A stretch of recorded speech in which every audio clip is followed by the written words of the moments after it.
homelessness among people who have been in the prison system is absolutely insane. And then you look at the statistic of military veterans that also have prison uh, and felonies that become homeless. It is very sad data. So thank you. Ayana, would you like to introduce our second speaker, Andre? Next, we have Andre Fields. Andre is a founder and managing director.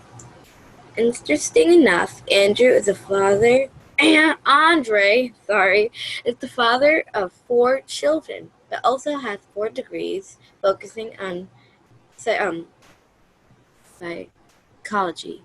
Psychologist studies emotional and connective cognitive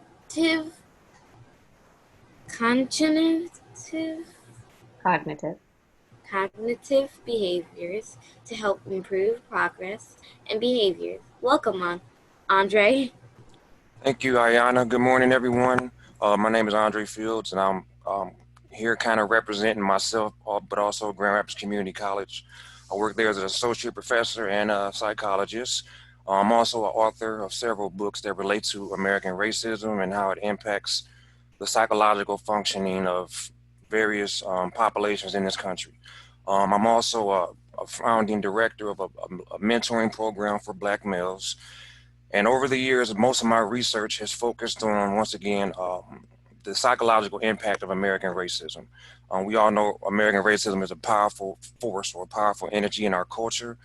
And whether you're Black or white or Hispanic or Asian, it's, at some point or another, it has an impact on some of our thinking, some of our emotions, and some of our behaviors. Um, I usually try to sum up my background pretty simply, and say I had a stereotypical African American experience, meaning I experienced a lot of the uh, struggles that a lot of Black Americans encounter in this country. When I say struggles, I mean poverty, fatherlessness, homelessness, violent neighborhoods, underfunded schooling systems, things like that. And so when you see a whole group of people having a certain negative life outcome, at some point as a psychologist, we're trained to ask, is it because this group of people are genetically inferior, or is there something wrong with the environment? And so, of course, I'm going to, I'm going to talk, and I'll talk about a little bit about this later, but, there are a lot of environmental challenges that Black people face because of systemic discrimination. And when I say systemic discrimination, I'm talking about the intentional taking away or withholding of access, resources, opportunities, things like that. And to me, we hear the word racism a lot, but the word discrimination to me is more important. Um, what I have found is racism is basically, it's like a noun, or it's just a thought. It's a preconceived notion that you're superior than another person because of the color of their skin and the color of your skin. Discrimination is much more dangerous because now you're actually affecting other people's lives. So it's one thing to have a negative thought about a person, but once you begin to, again, take away their resources, their opportunities, their access, now you're complicating that individual's life, as well as people who look like that individual, in this case, African Americans. And so a lot of times people say, why does systemic discrimination exist? If you look at all major sectors of society, systemic discrimination is there, whether it's in the education system, the financial system, criminal justice system, the healthcare system, housing, you name it. And so when people ask me, why does it exist so much? Why is it so insidious? Um, the latest research I read or came across, 53% of white Americans admit to having an aversion towards Black Americans in this case. And so there are approximately about 225 million white Americans. If you take 53% of that number, there's about 115 million people in America, or white Americans, who say they have a disdain of sorts towards Black Americans. And so what happens is these 115 million people, they are the people who wake up, hit their alarms, and they go to work. They go to they put on their badges and their uniforms and they drive around. They profile black people. They profile job applications in human resources. They give black Americans higher interest rates for car loans, for home loans. They're more likely to reject black people. So long story short, in every system, it's like you've got, let's say, just 7 systems, sectors of society. Those 115 million people are somewhere within that system treating people unfairly. And so it's like a white tribalism is what I call it sometimes. And it's almost like a warfare of resources. And the purpose of that white tribalism is essentially white domination. And so when you live in a society where you're a minority and then you have a majority class who has, I guess, kind of, held the power in this country for generations, but then also have unfairly distributed resources, that produces a lot of psychological, I guess, taxation. And a lot of it has to do with race-related stress. When I say race-related stress, all that means is because of the color, it's the stress I experience because I feel like something can be taken away or withheld from me because of the color of my skin. And so with that race-related stress comes a lot of anxiety, depression, frustration, powerlessness, hopelessness, you name it. And so this is not only historical, this systemic discrimination, but it's modern day as well. You can just review statistics and you'll find, for example, white males are more likely to drive around with drugs and weapons in their car. Yet, disproportionately speaking, black males are more likely to get pulled over. So that's just an example of how systemic discrimination makes it harder for some people and easier for others. And that's why in America, a lot of black people would tell you that they have a love-hate relationship with this country. Most black people want to be patriotic, but it's like you have a love-hate relationship with a parent who was abusive. Even though that parent was abusive, was unfair to you, you still love them. But sometimes you don't love them. And it's kind of, I always use this analogy. I look at America as a parent. And she has 2 twins. She has a black boy and a white boy. And so the black boy, she doesn't treat so well. She doesn't affirm him. She doesn't nurture him. She tells him, why even try? You're never going to make it. You're going to be just like your loser uncle, etc. She tells her white child, you deserve to be a leader in this country. You have all the abilities and capabilities necessary to be successful.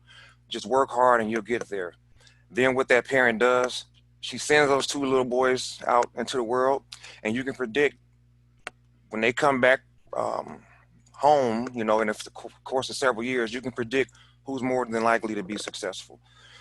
And then just like a bad parent, America does the same thing. It says, well, she tells her black son, who you became and what you decided to do has nothing to do with the way I parented you, because I raised you in the same house as your brother.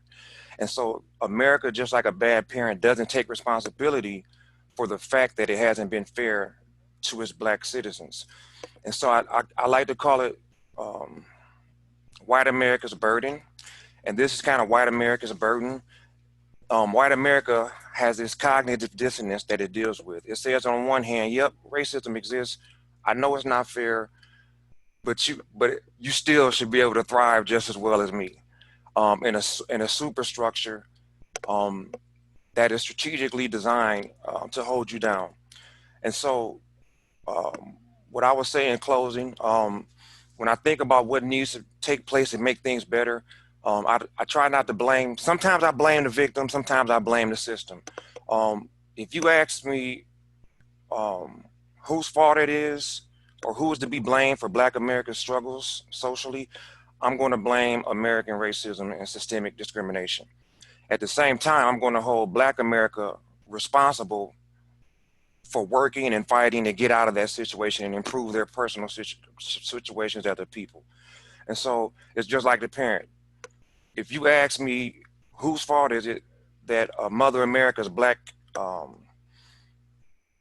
son didn't do so well in life at the end, I'm going to blame the mother. But at the same time, I'm going to sit that Black boy down and say, look, I know life was messed up. You had a terrible parents, but you got to make it happen. and I'm gonna try to support that person.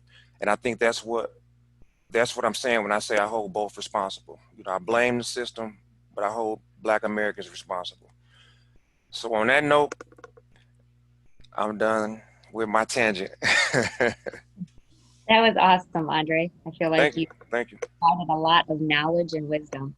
I think Ayana Thank you. has a question for you. Have since you was talking about this, I thought, have you ever been treated like this? Oh yeah, plenty. Yeah. So it's just basic stuff. I can give you two vivid examples. So I live in East Grand Rapids, and I'll give you two examples. I've experienced it once, and my son did. So my son used to play baseball when he was in middle school, and we never really let him walk around the neighborhood because he's a taller guy, he's dark skinned, and so just one of the things we say, hey, we only let you out when we're with you. And so I don't know if you guys know about the coupon books that people sell for their teams. Well, the very first time we laid him out in the neighborhood to sell those booklets, someone called the police and accused. They say he was trying to break in their house. So 3 state troopers surrounded him and made him prove that he lived on Cascade Road. And so he told me how scared he was, and he remember saying he felt like he was going to collapse. So for one, that's a very traumatic experience for a kid to have grown men with guns surrounding him. But two, it was a race-based situation. Um, Me myself, I've also had the same thing happen in my own neighborhood. Um, Typically, this is my ex-wife, not to put my business out here, but she will always say, Andre, don't go out at night. One day we had a little argument. I decided to go out and take a walk, put on my headphones, and the exact same thing happened. State troopers like converged on me and said that someone said I was looking in people's cars.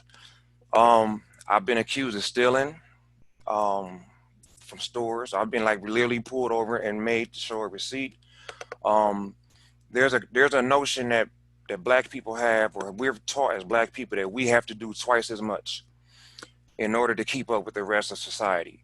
And that's the Black person burden. I talked about the white American's burden, but the Black American burden is, in order for me to keep up with you, I have to be superior at something. White America is set up to where the average white man can end up having a good life. But in order for a Black male to even look average, he has to be superior, or he has to work doubly hard. And so I don't always share this in this type of platform, but if you know anything about working for a college, there's a process called being tenured. And so basically the way tenure works is, if you receive tenure, it's basically guaranteed employment. And it's basically you having to prove that you are an asset to the college. And so I was denied tenure. And so with that comes is the automatic termination of my position.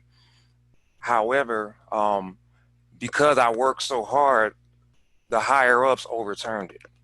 And so one of them said, if your portfolio wasn't as good as it was, there would have been nothing they could do to advocate for me. But because I've been working so hard over the years, that helped me. So what I would tell you, Ayana, is do your best. And you have to work hard. You have to believe in yourself. You have to believe in people. You have to believe in your future. And that'll get you through, because you're more than likely to experience racism, especially if you're going to be running for president one day. You're going to experience racism, and you can't let it disempower you, and you can't believe the lies. There's a lot of negative perspectives in society, but if you don't want to let those negative perspectives get inside your brain, so every day you have to talk positive to yourself, because again, you will experience racism running for president.